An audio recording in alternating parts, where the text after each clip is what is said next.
Et bonjour tout le monde, aujourd'hui on se retrouve sur le BTC face au dollar, mais juste avant d'analyser ce dernier, petit mot par rapport à FTX, à Binance possiblement, Coinbase possiblement et d'autres plateformes centralisées, des échanges centralisés. Je rappelle qu'on a été tous, moi le premier, vous peut-être également, sur le BTC parce que justement c'est quelque chose de décentralisé. On en a eu ras-le-bol des banques traditionnelles, on en a eu ras-le-bol de l'euro, du dollar, de toutes ces monnaies finalement fiduciaires manipulées et on s'est dit, bon, on va sur le BTC. Le truc, c'est qu'en mettant vos BTC ou n'importe quelle autre crypto-monnaie sur des échanges centralisés, et je répète, Binance, Coinbase et plein d'autres encore, eh bien, on refait de nouveau la même erreur. D'accord? C'est-à-dire que vous faites en sorte de donner du pouvoir à des personnes en particulier qui vont travailler votre argent et le jour où elles se foirent et ont plus ce capital parce qu'elles l'ont perdu dans tel ou tel placement, eh bien, c'est rebelote, votre argent, vous ne le reverrez pas parce qu'il n'y a plus assez d'argent dans les coffres. Ça, c'est l'erreur première. Donc, qu'est-ce qu'il faut faire grossièrement? C'est d'avoir vos propres BTC, de ne pas passer par quelque chose de centralisé et très simplement avoir un hardware wallet, c'est-à-dire quelque chose qui ressemble à une clé USB qui va vous donner à chaque fois un code d'accès pour pouvoir manipuler vos BTC. Vous serez le seul et unique seul à pouvoir manipuler vos BTC, alors que pour le moment, si vous êtes sur par exemple Binance, sur d'autres échanges possibles également, il y en a d'autres qui vont jouer avec ces crédits-là. D'autres qui vont jouer finalement avec ce pactole-là. Et si le jour, malheureux, ils perdent plus d'argent que ce qu'ils en gagnent, eh bien, vous ne reverrez plus jamais vos fonds. Donc ça, c'est rapide. On sort de tout ce qui est échange centralisé. Et malheureusement, pour ces banques centralisées, échanges centralisés, s'il y a un retrait trop important parce qu'il y a vraiment un peu de peur, un peu de panique et tout le monde se dit, je veux qu'on mette ça sur une clé privée, vraiment hardware wallet, eh bien, ils vont pas pouvoir assumer. Vous allez entendre des faillites qui continuent à arriver. D'accord? Donc, mais c'est vraiment ça, d'accord? L'optique, c'est de ne pas être sur, ici, vous l'aurez compris, une banque à nouveau, la même erreur que vous le faites dans votre vie actuelle, bien entendu. Bon, ça c'est dit, petit disclaimer ou pas, j'en sais rien. De toute façon, c'est déjà beaucoup relayé par toutes les chaînes sur les cryptos. Moi, vous savez, je suis à fond dans le trading et seulement, entre guillemets, dans l'analyse. Les news, c'est autre chose, mais c'était assez intéressant quand même de, voilà, de juste bien expliquer à ma communauté, si vous ne regardez pas trop d'autres chaînes, bon, je serais un peu curieux de savoir qui ne regarde pas d'autres chaînes, mais n'empêche. Bon, c'est reparti, pardon, on va sur l'analyse. L'objectif grossièrement, c'est quoi? Bon, ben, c'est depuis ce mouvement-là, d'accord, là-bas en bas, de monter dans ce rectangle rouge. Ça, c'est la zone eh bien, à favoriser, bien entendu. Alors, pour le faire et le montrer rapidement, ce trade, parce que ça fait quand même un moment que je n'ai pas fait de vidéo, le 28 novembre, donc en fait, le 28 novembre, c'est bel et bien le bas de ce mouvement. Regardez ici à l'écran, c'est écrit le 28 novembre 2022. On retourne du coup sur la vidéo du 28 novembre 2022. On agrandit. Si on était au prix des 16 144 au moment eh bien, de l'enregistrement de la vidéo précédente, et on disait, ben voilà, on attend le très dossier et la hausse pour attendre et atteindre minimum normalement ce prix des 18 000 à 18 000, je sais pas, 800 ici. On va regarder plus précisément sur le graphique. Donc voilà, pour le moment, ça monte légèrement et doucement. Il y a vraiment une latéralisation depuis ici, on va dire, ben, finalement, oui, le 20, c'est ça, non, allez, début décembre ici jusqu'à bah, maintenant, hein, c'est-à-dire toujours mi-décembre. Petite extraction avec eh bien, une bougie qui atteint maintenant les 17 446 au moment où je parle, mais clairement, l'extraction n'est pas encore assez puissante. Dans quel décompte on se retrouve? Parce que c'est aussi ça tout l'enjeu. Pour le moment, le seul décompte que je parviens à avoir personnellement, eh bien, c'est le début d'une WXY dans l'optique, d'une WXY, pardon, dans un degré supérieur, regardez ici, W, X et Y. Pourquoi? Parce que dans l'optique ici, moi je n'arrive à décompter qu'une sous-ABC qui commencerait seulement. Donc ici, extraction vers le haut possible avec, eh bien, vous voyez tout simplement eh bien, les atteintes des prix des 18 000 possibles, etc. Et voire même 19 000. Hein. Rien ne nous empêche d'aller là-bas en haut. Hein. Maintenant, tout simplement, on va regarder le décompte. Premièrement, là, ce que je vois ici, eh bien, c'est une première une 2, une 3, une 4 et une 5. Je ne vois que ça et uniquement ça pour ma part. Vous avez peut-être décompté autre chose possible, mais moi j'arrive pas à décompter autre chose. Donc je suis dans ça, j'ai essayé d'autres choses en me disant: «Ah mais une 2 3 une 4 énorme et puis une 5 ou quoi». Non, je vois vraiment le premier degré ici, vous voyez? Hop, dans cette espèce de biseau ascendant qui break un peu vers le bas, qui refait finalement un fail et qui réintègre de nouveau le range et même refait un nouveau plus haut. Donc voilà, clairement pour ma part ici, on est dans un premier biseau, cassure du biseau. On valide une baie et je vais vous expliquer ça après, soit maintenant soit plus tard. Pour moi, il est trop tôt et d'ailleurs, je vais normalement et c'est pour ça que je l'avais mis un peu là-bas, normalement le favoriser plus tard et je vais vous expliquer pourquoi. Ensuite, eh bien de nouveau, c'est rebelote et là, qu'est-ce qu'il faudra faire de nouveau? Compter 5 sous-vagues. Donc c'est la même chose, hein, 1, 2, 3, 4, 5. Je rappelle pour ceux qui ont un peu du mal par rapport aux Zélotwave et cetera, j'ai écrit un PDF qui vient d'arriver maintenant. Ce PDF, hein, a été écrit de manière très simple pour que vous puissiez tout apprendre de manière rapide et ce, eh bien, vous l'avez directement contre une donation. Ça fonctionne par palier de donation. Vers les premiers paliers de donation, c'était ce PDF et vers les derniers paliers de donation, eh bien, vous le savez peut-être pas, mais c'est toujours ce PDF plus une analyse à la demande sur l'actif spéculatif de votre choix qui sera fait en vidéo privée avec un plan de trading et un plan d'investissement. Maintenant, ça c'est précisé, on va continuer le décompte, et c'est-à-dire que pour l'AC, ce qu'on attend également, ben, c'est pas plus compliqué, c'est 1, 2, 3, 4 et 5, d'accord? C'est ça qui va valider la dernière C.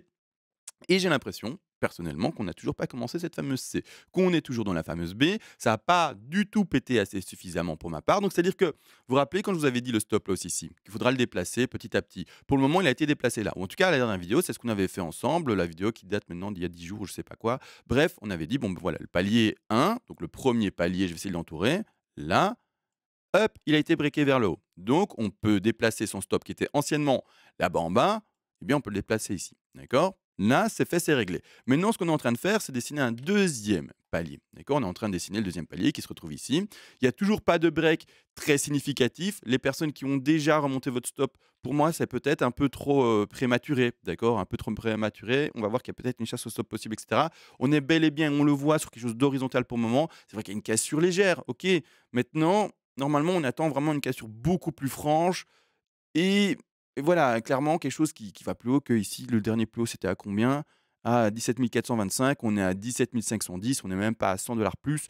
Voilà, c'est très, très léger. On attend une cassure plus franche pour dire: «OK, on est sorti du range». Pour le moment, on y est encore. Alors oui, on fait des légers plus hauts, mais pour moi, on est toujours dans le range, dans le range pour bien le prononcer et donc on est toujours en fait dans ceci, en tout cas dans cette marche d'escalier. Donc dans ce palier. Une fois que ça cassera plus franchement, on va le réindiquer, disons que ça casse plus franchement et là il refait de nouveau une marche. Là, OK, on verra une nouvelle graduation, un nouveau palier, un nouveau niveau et là on pourra dire: «Bah, OK, je retourne sous et bien» excusez-moi. Donc on était là toujours et là je pourrais mettre, pardon, mon stop ici, d'accord? Donc pour le moment non, le stop on le laisse là. D'accord? Et quand il y aura une cassure plus franche, là-bas et qu'on va redessiner de nouveau quelque chose, là, on pourra déplacer à nouveau son stop. Excusez-moi, j'étais un peu brouillon ici parce que mon stop est déjà posé là alors que je n'ai pas fait gaffe. Mais donc, on le laisse pour le moment là. Quand il y aura cassure et une horizontalité plus importante par après, ou en tout cas une cassure plus franche, là, on pourra dire: «OK, je déplace mon stop». Mais pour le moment là, c'est trop tôt pour moi. Pour moi, c'est trop tôt. Pourquoi? Parce que dans le sous-décompte également, là, maintenant, il y a encore une chasse au stop tout à fait possible. On va regarder ça parce que la baie est potentiellement pas finie. Pour le moment, ce qu'on a fait, ce que je vois à l'écran, moi, c'est quoi? C'est une première sous A, d'accord?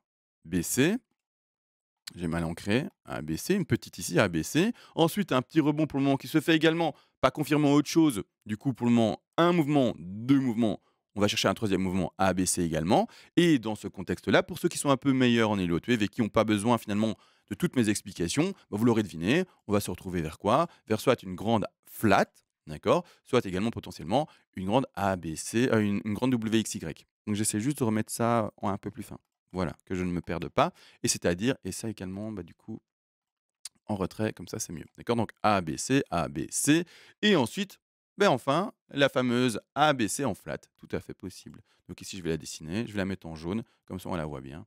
Hop. Et donc ça veut dire quoi? Encore une latéralisation. Ouais. Encore quelque chose qui est plat, encore quelque chose qui va durer pendant, malheureusement, j'en sais rien, mais un terme trop long que pour que ça soit agréable. Quoi.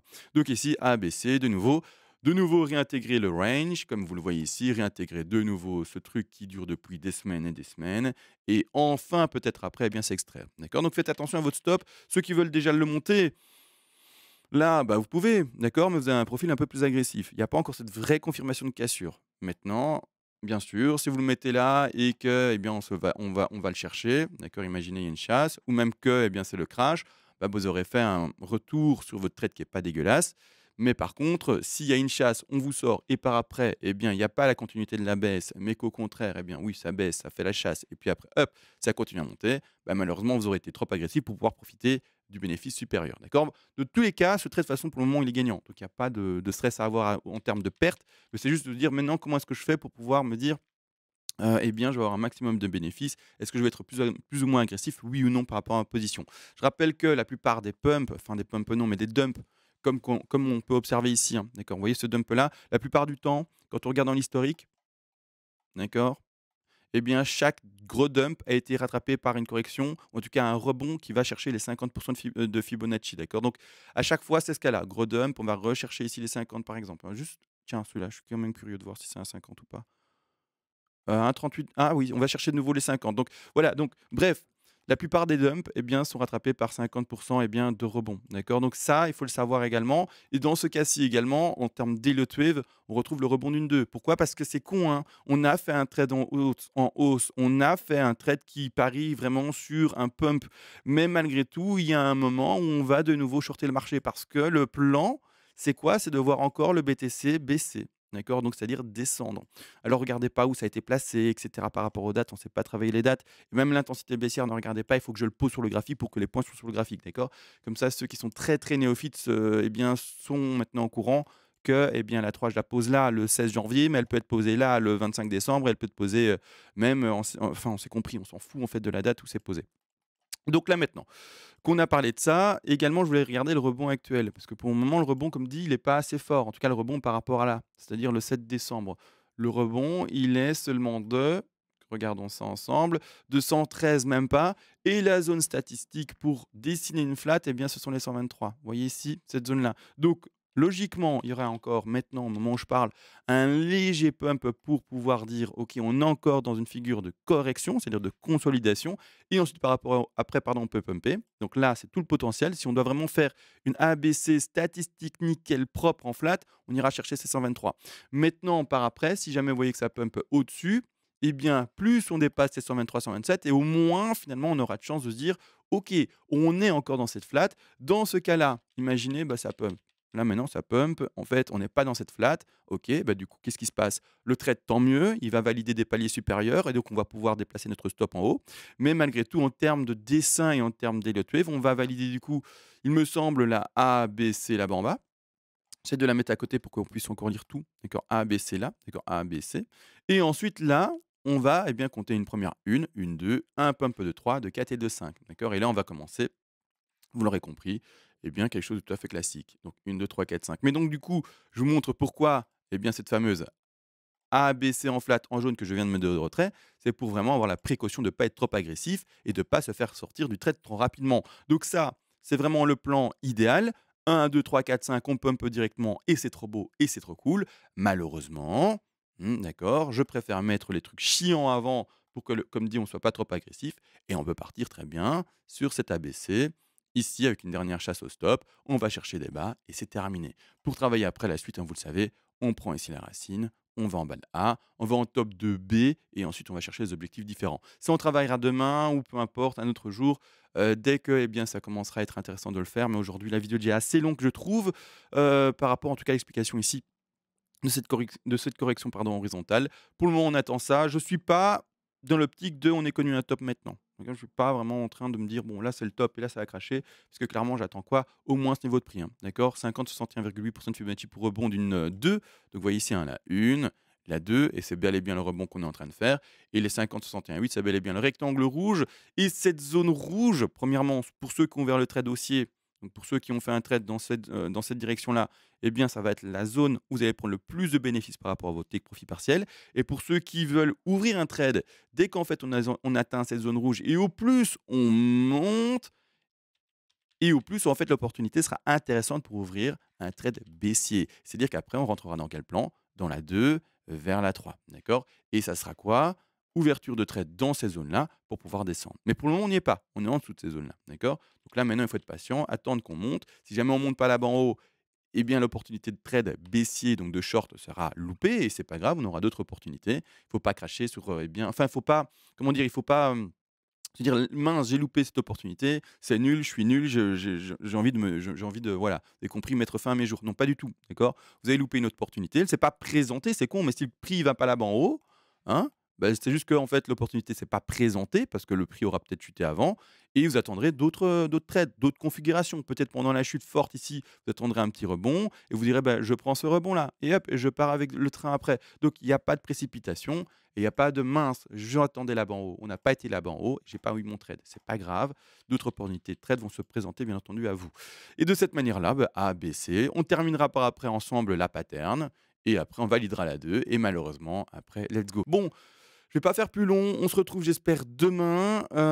sur la suite de l'analyse en espérant qu'il y ait un peu de mouvement sur le cours. De toute manière, là, c'est une latéralisation d'office, je suis là demain parce que, beh, du coup, c'est-à-dire que s'il y a latéralisation, il y a une correction vers le bas avec des petites bougies rouges et à ce moment-là, eh bien, on verra la construction de la B vers la C, d'accord? S'il y a un pump, au contraire, plus puissant, on va pouvoir, bien invalider cette B, cette ABC ici en jaune et dire: «Bon, bah, OK, on était peut-être et voire même plus assurément, selon le pump qu'on pourra observer demain, s'il y a pump, eh bien, dans la construction de la baie versée directement avec la 1, 2, 3, 4, 5 de sous-décompte. Bon, vidéo assez longue, je vous laisse, je vous fais tous des gros bisous, on se retrouve normalement à demain et sur ce, ciao.